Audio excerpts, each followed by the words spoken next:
पंडित दीनदयाल उपाध्यायजी भारत माता यांच्या प्रतिमेस वंदन करून सर्व सन्माननीय मुख्यमंत्री व सर्वांनी आसनस्थ व्हावे अशी विनंती. राष्ट्र निर्माणाची तपपूर्ती विशेष संग्रहाय अंक प्रकाशन 16 या आजच्या कार्यक्रमाच्या निमित्ताने सन्माननीय मुख्यमंत्र्यांचं स्वागत प्रदेशाचे अध्यक्ष यांनी केलं.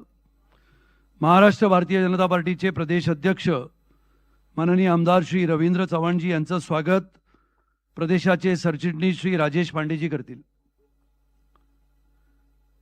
राष्ट्र निर्माणाची तपपूर्ती विशेष संग्रहाय अंक प्रकाशन 16 महाराष्ट्र प्रदेशाचे अध्यक्ष सन्माननीय श्री रवींद्र चव्हाणजी यांचं स्वागत सरचिटणीस श्री राजेश पांडेजी करतील.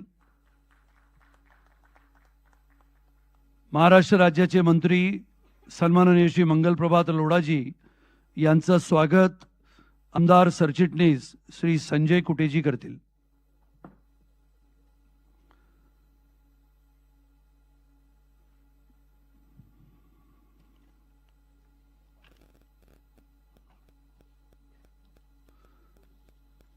सन्माननीय मुंबईचे अध्यक्ष आमदार श्री अमितजी साटम यांचं स्वागत सन्माननीय आमदार श्री निरंजन डावखरे करतील. सन्माननीय मुंबईचे अध्यक्ष अमितजी साटम.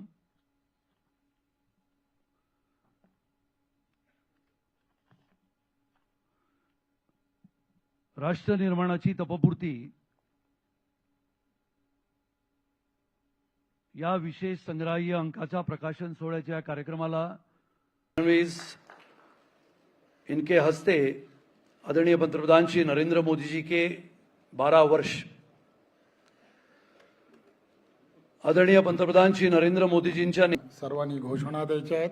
बोला भारत माता की जय. भारत माता की जय. वंदे वंदे. खरं तर देशाचे पंतप्रधान नरेंद्र मोदीजी यांच्या नेतृत्वामध्ये त्यांनी राष्ट्र परमवैभवाच्या दिशेने घेऊन जात असताना भारत माता की जय हा जो ही जी घोषणा आहे की हा मंत्र आहे, हा मंत्र जेव्हा जेव्हा कोणीतरी एखादं छोटं बाळ की जे नुकतं जन्माला आलंय, जे आई आणि बाबा असं म्हणायला सुरुवात करत आहे, त्याच्या कानावरती सुद्धा जेव्हा भारत माता की असा जेव्हा शब्द येईल तेव्हा त्यांनी सुद्धा दोन्ही हात उंच करून जय म्हटलं पाहिजे. ही भावना आदरणीय पंतप्रधान नरेंद्र मोदीजी यांनी या पूर्णच्या पूर्ण 12 वर्षामध्ये तयार करण्याचं काम केलंय. प्रत्येक क्षेत्र आणि या प्रत्येक क्षेत्रामध्ये काम करत असताना देशाला एक वेगळी दिशा कशी देता येईल, जगाच्या समोर भारत देशाला एक विश्वामधला असणारा सर्वश्रेष्ठ देश म्हणून नावारूपाला कसा येईल या दृष्टिकोनातून जे जे करता येऊ शकतं ते करण्याचा प्रयत्न हा आदरणीय पंतप्रधानांनी केला. विशेष म्हणजे काय तर एक मानसिकता बदलण्याचं काम सुद्धा हे आदरणीय पंतप्रधान नरेंद्र मोदीजींनी केलं. प्रत्येक व्यक्तीला असं वाटत होतं की येणारा काळ हा आपण आणि आपल्या देशातील असणारा प्रत्येक जण हा कशा पद्धतीने विचार करतोय आणि एक संपूर्ण देशभरामध्ये भ्रष्टाचाराच्या विरोधात एक जन आंदोलन उभं केलं. आणि त्या जन आंदोलन फक्त उभं केलं नाही तर ज्या वेळेला मी पंतप्रधान म्हणून शपथ घेईन, पंतप्रधान म्हणून मी माझी कारकीर्द सुरू करीन, तेव्हा एक स्वतःच्या मनामध्ये त्यांनी विचार केला आणि त्यांनी बोलून दाखवलं, मैं न खाऊंगा और किसी को खाने नहीं दूंगा. पारदर्शकपणे कारभार हा यानंतरच्या काळामध्ये देशामध्ये होईल याची त्यांनी पूर्ण दखल घेतली. आणि पार्लमेंट टू पंचायत या सगळ्या व्यवस्था बदलता कशा येतील आणि म्हणून डिजिटल इंडियाच्या माध्यमातून हा सर्व विषय हा त्यांनी हाताळायला सुरुवात केली. कळत नकळत तुम्ही आम्ही सर्वजण पाहतोय की गेली वर्षानुवर्ष 12 वर्षामध्ये या सर्व गोष्टींमुळे आपण पाहिलं असेल कोट्यावधी रुपयांचं असणारं जे आपल्याला जो फायदा होतोय किंवा आपल्याला सर्वांना शेवटच्या व्यक्तीपर्यंत सरकार आणि सरकारच्या योजना गेल्यामुळे मोठ्या प्रमाणामध्ये हा शेवटच्या व्यक्तीला फायदा होतोय. एवढ्यावरच नाही, परंतु सर्व माणसांना जनजागृतीच्या रूपाने मग ते तुम्ही आम्ही सर्वजण आपल्या घरामध्ये पाहतो, स्वच्छ भारत मिशन असेल, तुम्ही आम्ही सर्वांच्या असणाऱ्या एवढ्या वर्षाच्या असणाऱ्या सवयी, परंतु आता घरातील असणारं लहान लहान मूल सुद्धा आपण पाहतो तो आम्हाला सांगायला लागलाय की तुम्ही इथे कचरा टाकू नका. ही मानसिकता जी बदलली आहे, ही बदललेली मानसिकता आदरणीय देशाचे पंतप्रधान नरेंद्र मोदीजी यांच्या स्वतःच्या असणाऱ्या वागणुकीमुळे आचरणामुळे हा जो बदल आहे तो बदल मोठ्या प्रमाणात झालाय. पूर्वी तुम्ही आम्ही सर्वांनी पाहिलं असेल की अनेकांनी अनेक गोष्टींची सातत्याने प्रत्येक जाहीरनाम्यामध्ये वेगवेगळ्या पद्धतीने प्रत्येकाने आमिषी दाखवण्याचा प्रयत्न केला, परंतु देशाचे पंतप्रधानांनी एक वेगळ्या पद्धतीने लोकांना आव्हान केलं की येणाऱ्या काळामध्ये जर तुमची परिस्थिती जर चांगली असेल तर तुम्हाला मिळणारा लाभ जो आहे तो लाभ सोडून द्या. आणि आपण पाहिलं असेल की LPG सारख्या अशा असणाऱ्या जेवढे असणारे लाभार्थी त्यामध्ये होते, गॅसमधले असणारे लाभार्थी गिव्ही टपच्या माध्यमातून लोकांनी नाही करोडो लोकांनी स्वतःचे असणारे मिळणारा लाभ जो आहे तो लाभ सोडण्याचं काम केलं. ही जी मानसिकता बदलण्याचं काम, देशाला एक दिशा देण्याचं काम हे सातत्याने देवेंद्र फडणवीसजी असतील किंवा आदरणीय पंतप्रधान नरेंद्र मोदीजी यांच्या नेतृत्वातलं सरकार हे सातत्याने करत आहे. वेगवेगळ्या पद्धतीने काम केलंय आणि हे काम जर आपल्याला सामान्य लोकांपर्यंत पोहोचवलं पाहिजे, राष्ट्र निर्माणाची असणारी ही प्रक्रिया की जी सातत्याने सुरू आहे ही लोकांपर्यंत पोहोचवणं अत्यंत गरजेचं आहे. हे फार गरजेचं काम करणं गरजेचं आहे. फक्त जमिनीवरतीच नाही तर अवकाशात सुद्धा ज्या पद्धतीने त्यांनी एक वेगळ्या पद्धतीने पाऊल उचललं, सरकारच्या असणाऱ्या त्यामधली असणारी मोनोपॉली ही त्यांनी काढली आणि त्यामध्ये सुद्धा खाजगी पद्धतीने आपल्याला काम करता येऊ शकतं. आणि आज आपण पाहतो की अवकाशामध्ये सुद्धा आपल्या देशाला एक वेगळ्या पद्धतीने एक वेगळा प्लॅटफॉर्म तयार करून आज जगामध्ये इतर देशांपेक्षा आपण पुढे मोठे व्हायला लागलोय, हे आपण सर्वजण पाहतो.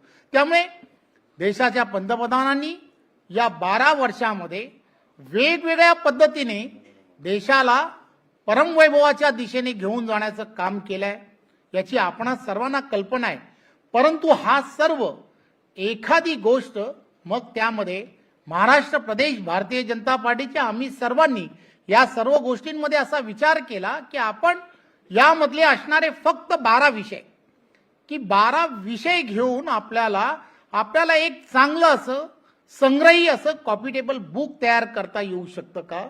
आणि हे कॉपी टेबल बुक की ज्या बुकमध्ये एक वेगळ्या पद्धतीने आपल्याला या संपूर्ण गेलं UPAचं सरकार आणि या सरकारने त्यावेळेच्या काळामध्ये घेतलेला निर्णय असेल, त्यावेळीची त्यांची असणारी परिस्थिती आणि आज राष्ट्र निर्माणाच्या या 12 वर्षामध्ये आताची असणारी काय परिस्थिती एका ओळीमध्ये आपल्याला ते मांडता येऊ शकतं का, याचा कुठेतरी विचार करणं हे गरजेचं. आणि आज आपण पाहत असाल या सभागृहामध्ये मी खरं तर आपल्या सर्वांचं खूप खूप आभार यासाठी म्हणेन की मी आणि आम्ही सर्वांनी प्रयत्न करून असा विचार केला देवेंद्रजी की आपण फक्त माध्यमातील असणारे म्हणजे जे वेगळ्या पद्धतीने समाजामध्ये एक आपण ज्याला म्हणतो लोकशाहीचा चौथा स्तंभ म्हणून आपल्याला सर्वांना ओळखलं जातं, अशाच मंडळींना सगळ्यांना आपण या पूर्ण कार्यक्रमाला जर बोलवलं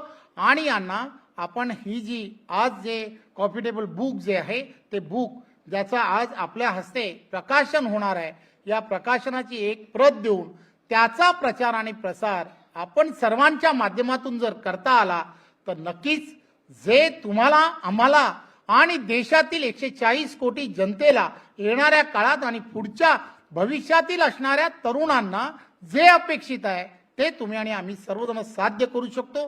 आपण सर्वजण या कार्यक्रमाच्या निमित्ताने आपला अमूल्य वेळ की जो आपण सर्वांनी या कार्यक्रमाला दिला त्याबद्दल मी आपणा सर्वांचं मनपूर्वक धन्यवाद देतो. स्वागत करूया.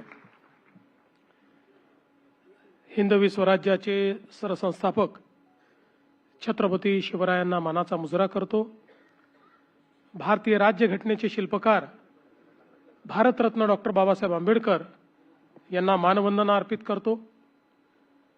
राष्ट्र निर्माणाची तपपूर्ती या मोदीजींच्या कार्यकाळाला 12 वर्ष पूर्ण झाल्यानंतर त्यांच्या कार्यावर प्रकाश टाकणारी ही जी काही एक हे कॉफी टेबल बुक आहे, पुस्तिका आहे, याच्या प्रकाशन प्रसंगी मंचावर उपस्थित असलेले ज्यांच्या संकल्पनेतून हे कॉफी टेबल बुक तयार झालं ते महाराष्ट्राचे भारतीय जनता पक्षाचे अध्यक्ष माननीय रवींद्र चव्हाणजी, मंत्री मंगलप्रभात लोढाजी, मुंबईचे अध्यक्ष अमित साटमजी, आमदार निरंजन डावखरेजी, योगेश सागरजी, संजय कुटेजी, सुनील राणेजी, राजेश पांडेजी, समोर उपस्थित असलेले माध्यम क्षेत्रातील अनेक दिग्गज मान्यवर आणि उपस्थित सर्व भगिनी आणि बंधूंनो, मी रवींद्र चव्हाण साहेबांचं मनापासून अभिनंदन करेन की माननीय प्रधानमंत्री महोदयांना शपथ घेऊन उद्या 12 वर्ष पूर्ण होत आहेत. 26 मे 1914 2014 26 मे 2014 जो आवाज आपण सर्वांनी ऐकला, मैं नरेंद्र दामोदर दास मोदी, तो आवाज आजही आपल्या सर्वांच्या कानामध्ये निश्चितपणे त्या ठिकाणी गुंजतो आहे. आणि ही 12 वर्ष अक्षरशः थक्क करणारी अशा प्रकारची 12 वर्ष आहेत. एखाद्या देशाची शक्ती, एखाद्या देशाचा स्वाभिमान आणि आत्माभिमान कशा पद्धतीनं जागृत करून एक मोठं परिवर्तन घडवलं जाऊ शकतं हे गेल्या 12 वर्षामध्ये मोदीजींनी दाखवून दिलंय. जो देश एखाद्या याचकाच्या भूमिकेमध्ये, कधी एखाद्या बिचाऱ्या भूमिकेमध्ये आपल्याला पाहायला मिळाला, आज तो देश आत्मनिर्भर भारत अशा पद्धतीनं जगाच्या पाठीवर स्वाभिमानाने उभा असलेला गेल्या 12 वर्षाच्या या कार्यकाळात आपल्याला पाहायला मिळतोय. खरं म्हणजे 12 वर्षात मोदीजींनी वेगवेगळ्या क्षेत्रात केलेलं कार्य हे एका कॉफी टेबल बुकमध्ये मांडणं देखील अत्यंत कठीण आहे. आणि त्याबद्दल एखाद्या भाषणामध्ये बोलणं हे तर त्याहीपेक्षा कठीण आहे. पण मला असं वाटतं की ही जी काही 12 वर्ष आहेत ही नवभारताकडे जी काही भारताने वाटचाल केली त्याची ही 12 वर्ष आहेत. विविध क्षेत्रांमध्ये जे परिवर्तन झालंय त्याची ही 12 वर्ष आहेत. आणि या परिवर्तनामध्ये सगळ्यात महत्त्वाची वाटचाल जर आपण काही केली असेल तर या देशामध्ये मोदीजींच्या नेतृत्वात सामाजिक क्षेत्रामध्ये जे विविध कार्यक्रम झाले, मग त्यामध्ये गरिबाला घर देणं असो, गरिबाला शौचालय देणं असो, गरिबाला गॅस देणं असो, गरीब लक्षित, गरीब केंद्रित अशा प्रकारचा जो अजेंडा या ठिकाणी मोदीजींनी चालवला, त्या अजेंड्याला प्रतिसाद किंवा त्याचा परिणाम हा आपल्याला युनायटेड नेशन्सनी ज्यावेळी अहवाल प्रकाशित केला आणि या गोष्टीला मान्यता दिली की 10 वर्षामध्ये भारताने 25 कोटी लोकांना गरिबीपासून बाहेर काढलेलं आहे, हे ज्यावेळी जगाने मान्य केलं, मला असं वाटतं की त्यापेक्षा मोठा एक प्रकारे परिणाम दुसरा कुठलाच असू शकत नाही. 25 कोटी लोक जे गरिबी आणि एक्स्ट्रीम पॉवर्टीमध्ये होते, तीव्र गरिबीत होते, ते गरिबी रेषेच्या वर आले. हे 10 वर्षात करणं जगातल्या कुठल्याही देशाला संभव झालं नाही.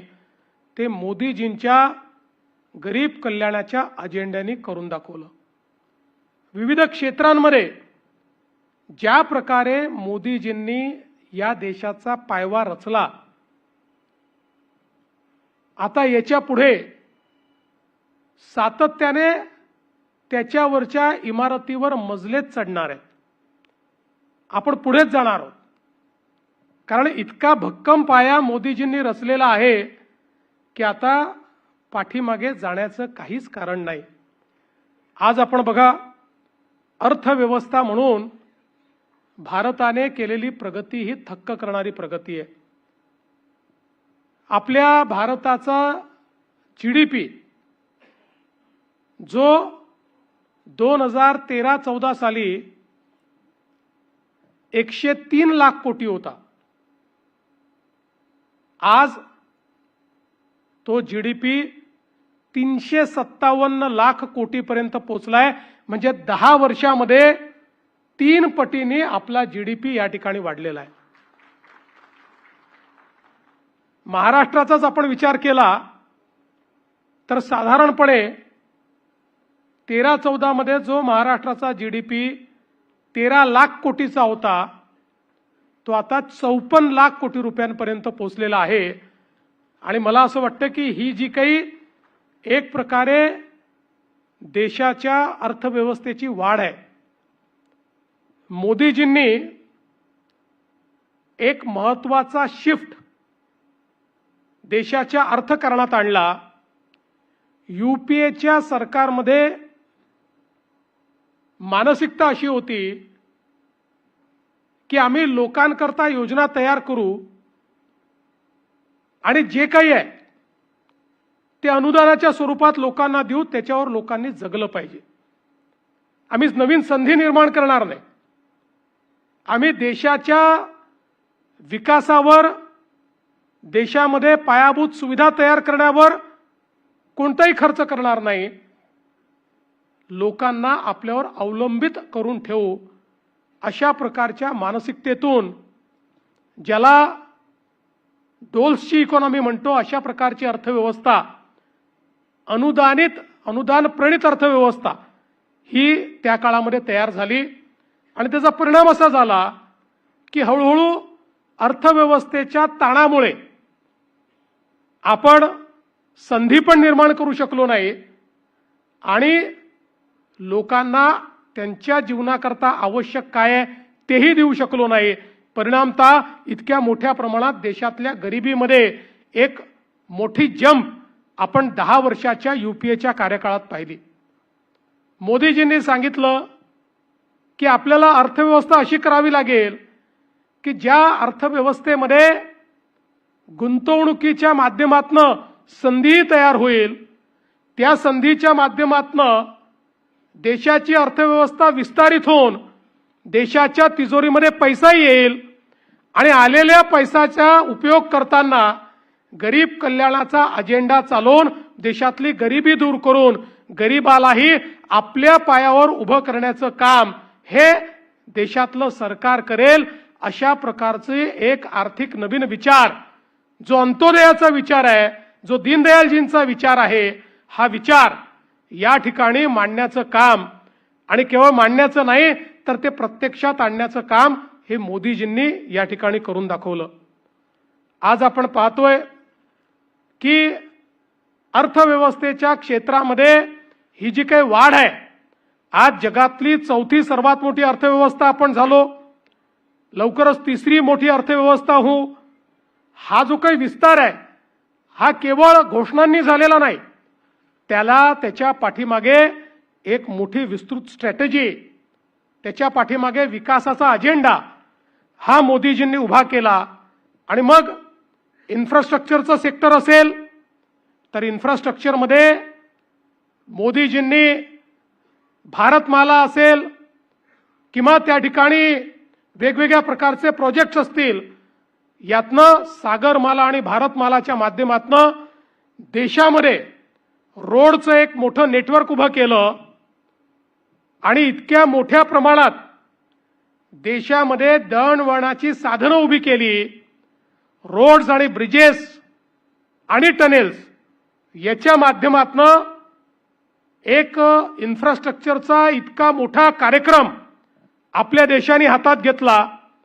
आणि गतिशक्ती प्लॅटफॉर्मच्या माध्यमातनं देशामध्ये लॉजिस्टिकची कॉस्ट कशी कमी करता येईल हा पहिला प्रयत्न त्यांनी हातामध्ये घेतला. आपल्याला जर विकसित अर्थव्यवस्थेकडे जायचं असेल तर लॉजिस्टिकची कॉस्ट या देशामध्ये 16% होती, ती 8% आल्याशिवाय आपण जगातल्या देशांची स्पर्धा करू शकत नाही. आणि म्हणून रोड, पोर्ट, एअरपोर्ट, रेल्वे या सगळ्या इन्फ्रास्ट्रक्चरमध्ये गुणात्मक आणि संख्यात्मक बदल आणण्याचं काम हे मोदीजींनी करून दाखवलं. आणि आज आपण पाहतोय आता 16%वरनं आपण 11%पर्यंत आलोत. हळूहळू 8%वर ज्यावेळेस आपण जाऊ त्यावेळी जगाच्या सप्लाय चेनमध्ये एक महत्वाची भूमिका हा भारत या ठिकाणी निभवेल. किंबहुना चीनशी स्पर्धा करताना आपला सगळ्यात मोठा बॉटलनेक हा लॉजिस्टिक कॉस्टचा होता, तो हळूहळू संपतोय. आणि तो 8%वर आल्यानंतर जगामध्ये सप्लाय चेन रिप्लेसमेंट हे जे चाललेलं आहे त्यात सगळ्यात महत्वाचा प्लेयर हा भारत असेल. आपल्याला माहिती आहे सीमावर्ती क्षेत्रामध्ये, काश्मीर सारख्या भागामध्ये, नॉर्थ ईस्टमध्ये जिथे लोकांनी रस्ताही पाहिला नव्हता, रेल्वेही पाहिली नव्हती, तिथे रस्तेही पोचले, रेल्वेही पोचली. किंबहुना मी ज्यावेळेस लद्दाखला गेलो होतो आणि तिथल्या नॉर्दर्न कमांडच्या कमांडिंग ऑफिसरशी चर्चा करत होतो त्यावेळी त्यांनी सांगितलं दोन सरकारमधला विचार करण्याच्या पद्धतीतली भिन्नता काय आहे. तर म्हणाले जुन्या काळातल्या सरकारला UPAच्या आम्ही सांगत होतो की चायनानी बॉर्डरपर्यंत इन्फ्रास्ट्रक्चर आणलेलं आहे. चायनाच्या सोबत वॉर झाला तर त्यांची मुवमेंट जी आहे, लॉजिस्टिक मुवमेंट ही ते 24 तासात करू शकतात, 48 तासात करू शकतात. आम्हाला मात्र 7-8 दिवस लागतील कारण आपलं बॉर्डर इन्फ्रास्ट्रक्चर तयार नाही आहे. त्यावेळी UPAचं सरकार म्हणायचं की आपण जर ते केलं तर चीनला त्याचा फायदा मिळेल. आता चीनला आपल्या देशामध्ये एंट्री करून आपल्या देशात येण्याकरता रस्तेच नाहीत, ते तर बॉर्डरपर्यंतच रस्ते घेऊन आले आहेत. आपण रस्ते केले तर त्याचा फायदा चीन घेईल आणि म्हणून रस्ते करायचे नाहीत असा निर्णय त्या सरकारने केला होता. ते म्हणाले आताच्या सरकारने ज्या प्रकारे बॉर्डर इन्फ्रास्ट्रक्चर तयार केलाय, चीनला तरी 24 तास लागतील, भारत 12 तासामध्ये त्या ठिकाणी मोबिलायझेशन करू शकतो. अशा प्रकारचं काम आज भारताने केलेलं आहे. आणि म्हणून एकीकडे इन्फ्रास्ट्रक्चर बॉटलनेक्स दूर केले. आज वाढवणसारखं बंदर जे आपण तयार करतोय, देशातलं सगळ्यात मोठं बंदर JNPT, देशाचं 60-65% कंटेनर ट्रॅफिक जे हँडल करतं, हे JNPTचं देशातलं सगळ्यात मोठं बंदर जगातल्या पहिल्या 30 बंदरांमध्ये देखील येत नाही. आजही आपण बघा जगामध्ये आर्थिक सुपर पॉवर तेच आहेत ज्यांच्याकडे मॅरीटाईम पॉवर आहे. सामुद्रिक व्यापार हा ज्यांच्याकडे आहे तेच जगावर आजही इकॉनॉमिकली राज्य करतायत. आणि मोदीजींनी ओळखलं आणि 1992 साली ज्या वाढवण पोर्टची फाईल बंद करण्यात आली होती, हा पोर्ट बनू शकत नाही.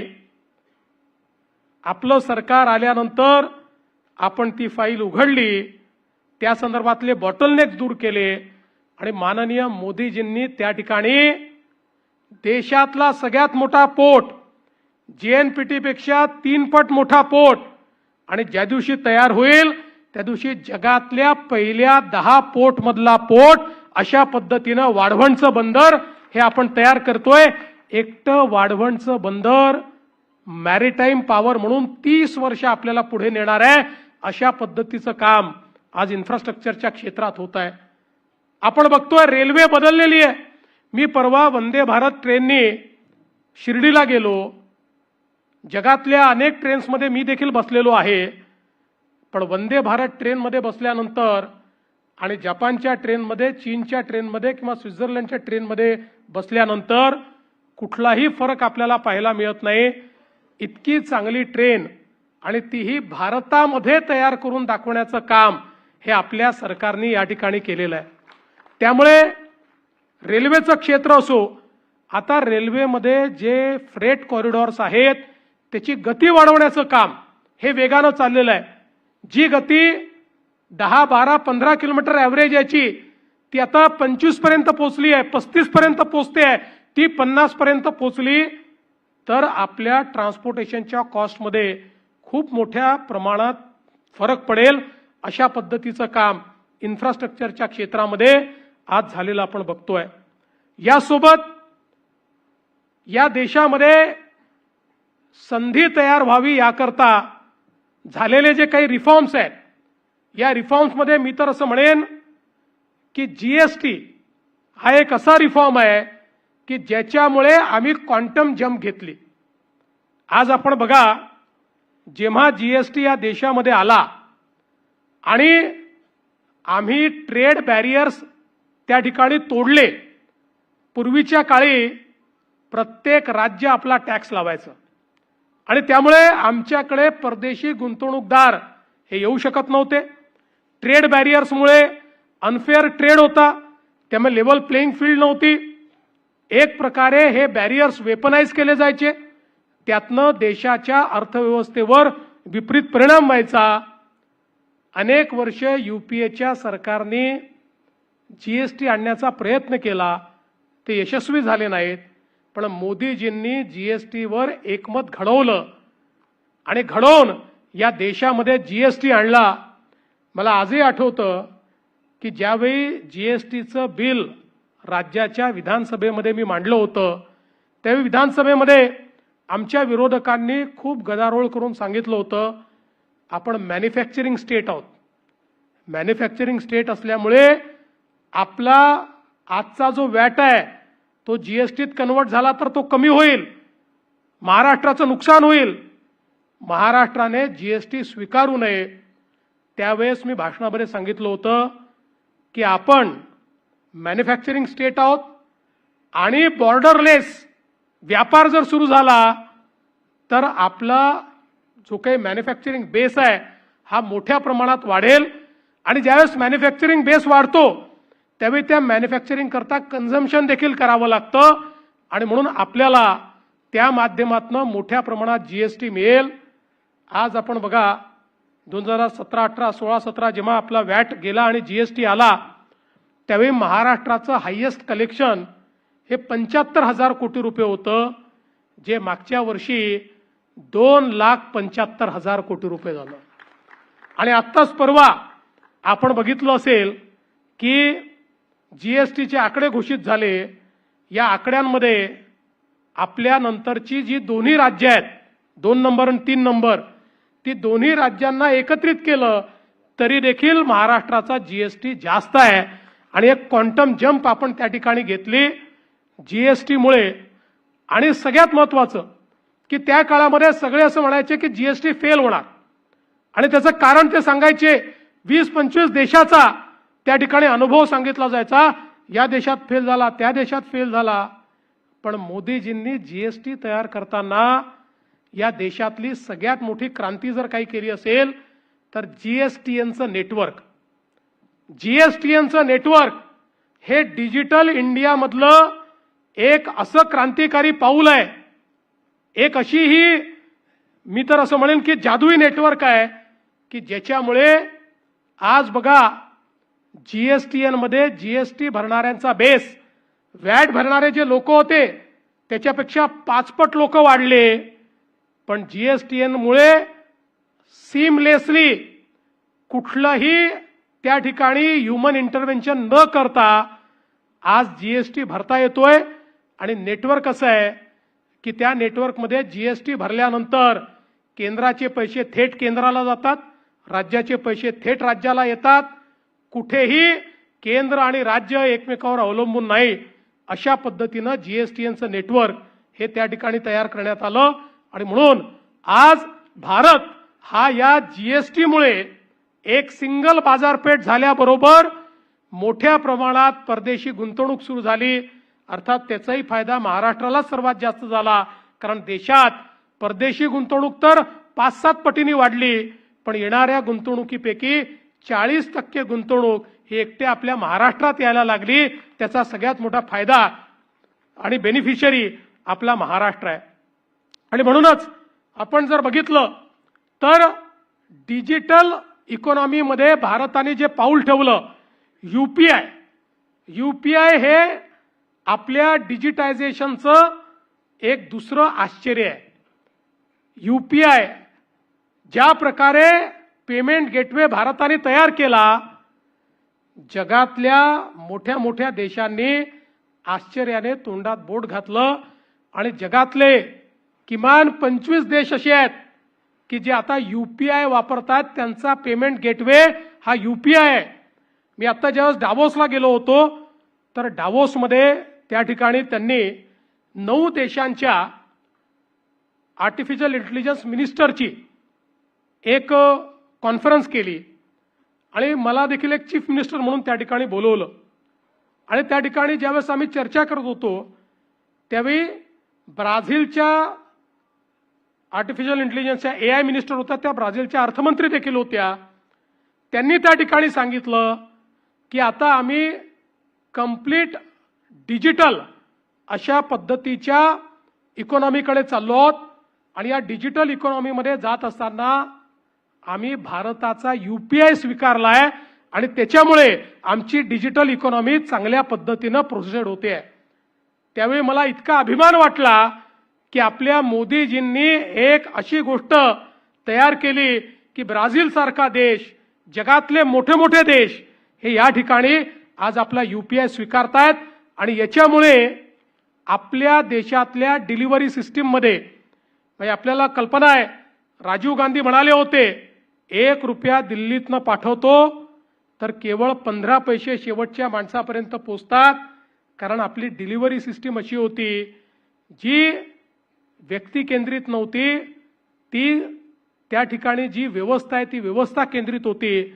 व्यवस्थेतल्या प्रत्येक माणसाला त्यातनं आपला शेअर काढून घेता येत होता आणि त्यामुळे शेवटच्या माणसाला 15 पैसेच मिळायचे.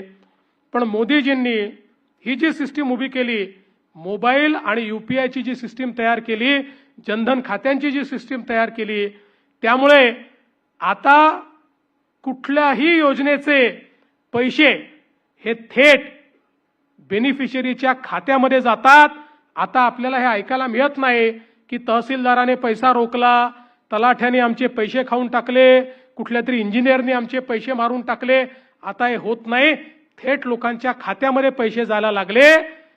आणि भारतातल्या डिलिव्हरी सिस्टीमला एक प्रकारे नवीन रूप देऊन या देशातला ग्रासरूटचा जो भ्रष्टाचार होता तो समाप्त करण्याचं काम हे मोदीजींनी या ठिकाणी केलं. खरं म्हणजे मी एक एक विषय सांगत राहिलो तर अख्खी रात्र मी याच्यावर भाषण करू शकेन. पण मला असं वाटतं की एका क्षेत्राकडे अजून आपण लक्ष दिलं पाहिजे, ते म्हणजे फॉरेन पॉलिसी आणि डिफेन्स. एक नवीन भारत आपण पाहतोय जो कोणाच्याही दबावात येत नाही. आपण पाहिलं अलीकडच्या काळामध्ये ट्रेड ही वेपनाइज होते. आपण बघितलं भारतावर वेगवेगळ्या प्रकारचे ट्रेड बॅरियर्स टाकले. पण ट्रेड बॅरियर्स टाकल्यानंतर भारत याचक म्हणून गेला नाही. भारताने विनंती केली नाही की तुम्ही ट्रेड बॅरियर्स उचला. भारताने सांगितलं ट्रेड ट्रीटी होईल, पण ती होत असताना आमच्या शेतकऱ्याचं हित हे जर त्या ट्रेड ट्रीटीमध्ये असेल तर आम्ही त्या ठिकाणी तो करार करू. आणि शेवटपर्यंत भारताने कणखर भूमिका घेतल्यामुळे आज आपण पाहतोय अमेरिकेसोबतही आपला करार झाला, तर आपण आपल्या शेतकऱ्याला त्या करारातनं बाहेर ठेवलं. अमेरिकेमधला सबसिडाइज माल हा भारतामध्ये बॅरियर फ्री येऊ शकत नाही, अशा पद्धतीनं त्या ठिकाणी त्या करारामध्ये आपण नमूद केलं आणि आपल्या शेतकऱ्यांना आज त्या ठिकाणी इन्सुलेट करण्याचं काम केलं. आज स्थिती अशी आहे की आपण इतकं महत्त्वाचं मार्केट झालो आहोत की याच्यामध्ये युरोपने आपल्याशी FTA केला.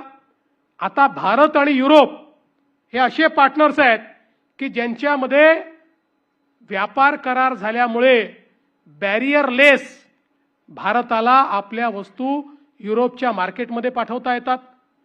आणि आपण आता अशा स्थितीत आहोत की अनेक देशांसोबत आपला व्यापार ट्रेड सरप्लस आहे. आपण ट्रेड डेफिसिटमध्ये नाही आहोत. अनेक महत्त्वाच्या राष्ट्रांसोबत आपण त्यांना जास्त निर्यात करतो आणि त्यांच्याकडनं कमी आयात करतो. अशा पद्धतीनं आज आपली रचना झाली आहे. ऑस्ट्रेलियासोबत आपण FTA केला. वेगवेगळ्या देशांसोबत हा FTA केल्यामुळे आता एक मोठी बृहद अशा प्रकारची बाजारपेठ आपल्या टर्म्सवर, भारताच्या टर्म्सवर भारताला मिळाली. आणि प्रत्येक युद्धजन्य परिस्थितीमध्ये भारताने आपली भूमिका ठामपणे मांडली. कोणाचीही बाजू न घेता भारताने त्या ठिकाणी आपली कणखर भूमिका मांडत असताना जगात आता अशी पोझिशन करून ठेवली आहे की जगातले सगळे जे लीडर्स आहेत हे असं म्हणतात की आम्हाला भारतासोबत मैत्री ठेवायची आहे. कालच आपण ट्रम्प यांचं भाषण ऐकलं असेल. ते म्हणाले भारत आमचा मित्र आहे, भारताला जे पाहिजे ते देण्याकरता आम्ही तयार आहोत. जगामध्ये अमेरिका असो, रशिया असो, युरोप असो, अगदी ज्यांचे युद्ध चालले आहेत ते रशिया आणि युक्रेन असो किंवा अमेरिका, इस्रायल आणि इराण असो, हा प्रत्येक देश म्हणतो आमचा विश्वास भारतावर आहे, आमची मैत्री भारताशी आहे. आणि आजच मी एका फोरमच्या काही लोकांशी बोलत होतो. त्या फोरममध्ये देशातले काही उद्योगपती होते. ते सगळे उद्योगपती म्हणत होते की आज उद्या जेव्हाही हा वॉर समाप्त होईल त्यावेळी भारत इतक्या युनिक पोझिशनमध्ये आहे. भारताने या सगळ्या परिस्थितीमध्ये जी भूमिका घेतलेली आहे त्या भूमिकेमुळे आता एकदा वॉर जेव्हा स्टॉप होईल त्यानंतरचा जो काही इकॉनॉमिक राईज आहे त्याच्यामध्ये भारताला अत्यंत प्रमुख भूमिका मिळेल. मला असं वाटतं की ही जी एक कणखर अशा प्रकारची भूमिका आणि भूमिका दाखवत असताना ऑपरेशन सिंदूर सारखं ऑपरेशन की ज्याच्यामध्ये भारताने आपली सामरिक शक्ती ही दाखवून दिली. कारण आपल्याला माहिती आहे भारत केवळ पाकिस्तानशी युद्ध लढत नव्हता. भारत हा एक प्रकारे चीनशीही सुडो वॉर लढत होता. कारण पाकिस्तानला शस्त्रास्त्र आणि सगळ्या प्रकारची लॉजिस्टिकल मदत ही चायना देत होतं.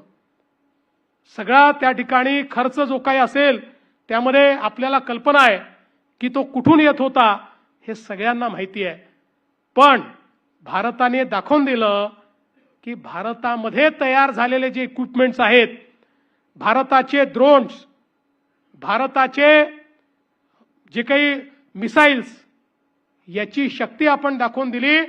आणि अक्षरशः प्रिसिशननी जे काही त्या ठिकाणी त्यांच्या युद्धाचे विमानं होते, एअर बेसेस होत्या, त्या नष्ट करण्याचं काम आपण हे करून दाखवलं. दुसरीकडे त्यांनी त्यांच्या चायना मेड अशा प्रकारचे हजारो ड्रोन्स, मिसाईल्स सगळे आपल्यावर टाकले. एकही ड्रोन आणि एकही मिसाईल भारतावर यशस्वीपणे मारा करू शकला नाही. आपल्या एअर डिफेन्स सिस्टीमनी हवेतच हे सगळं त्या ठिकाणी मारून पाडलं. आणि यात सगळ्यात महत्त्वाचं काय आहे, आत्मनिर्भरता म्हणजे काय, तर जो भारत जवळपास सगळी शस्त्रास्त्र सगळी ही इम्पोर्ट करत होता, आज तो भारत 50,000 कोटी रुपयाचा एक्सपोर्ट करतोय. आणि कालच माननीय देशाचे रक्षा मंत्री यांच्यासोबत शिर्डीमध्ये एका युनिटचं आम्ही उद्घाटन केलं. निबे इंडस्ट्रीजच्या मोठं युनिट आहे. जवळजवळ त्या ठिकाणी अर्ध्या किलोमीटरचे 9 शेड्स आहेत, ज्या ठिकाणी मिसाईल्स बनतायत, शेल्स बनतायत. आणि त्या ठिकाणी निबेंनी सांगितलं की 365 दिवस भारताला युद्ध लढावं लागलं तरी जो दारुगोळा लागेल तो करण्याची कॅपॅसिटी आमची आहे. अशाच प्रकारची कॅपॅसिटी आज आपण पाहतोय. आपल्याकडे सोलर इंडस्ट्री असेल, आपल्याकडे L&T असेल, आपल्याकडे कल्याणी असतील, या सगळ्यांनी तयार केली आहे. पण यातलं सगळ्यात महत्त्वाचं काय आहे तर त्या ठिकाणी 5 वर्षाचं त्यांचं सगळं प्रोडक्शन हे इस्रायलने बुक केलं आहे. संपूर्ण 100% प्रोडक्शन त्यांचं बुक केलेलं आहे. त्यामुळे आता भारत आत्मनिर्भर तर आहेच, पण मोदीजींनी जे सांगितलं make in India and make for world, ते आता खऱ्या अर्थानं पूर्ण होताना आपल्याला पाहायला मिळत आहे. आणि म्हणून एक नवीन भारत की ज्याच्यामध्ये गरिबाचा विचार होतो, एक नवीन भारत की ज्याच्यामध्ये शेतकऱ्यांचा विचार होतो, ज्याच्यामध्ये महिला या लक्षित धरून बेटी बचाव पासनं बेटी पढाव पासनं तर लखपती दीदीपर्यंत विविध कार्यक्रमांच्या माध्यमातून महिलांना अधिकारिता दिली जाते. अशा प्रकारचा एक भारत, युवांची स्वप्न पूर्ण करणारा, स्टार्टअप इकोसिस्टीम हा रुजवणारा भारत आज आपण या ठिकाणी या 12 वर्षात तयार झालेला बघतो आहोत. आणि म्हणूनच मला असं वाटतं की ही जी तपपूर्ती आहे, या तपपूर्तीच्या निमित्ताने रवींद्र चव्हाणजींनी हे जे काही कॉफी टेबल बुक या ठिकाणी प्रकाशित केलं आहे, यामध्ये मेजर हायलाइट्स हे आपण आणण्याचा प्रयत्न केलेला आहे. आणि विशेषतः मला आनंद आहे की ज्यांचं म्हणणं हे महाराष्ट्रातले लोक ऐकतात, असे अनेक लोक माध्यम क्षेत्रातले हे आपण या ठिकाणी बोलवलेले आहेत.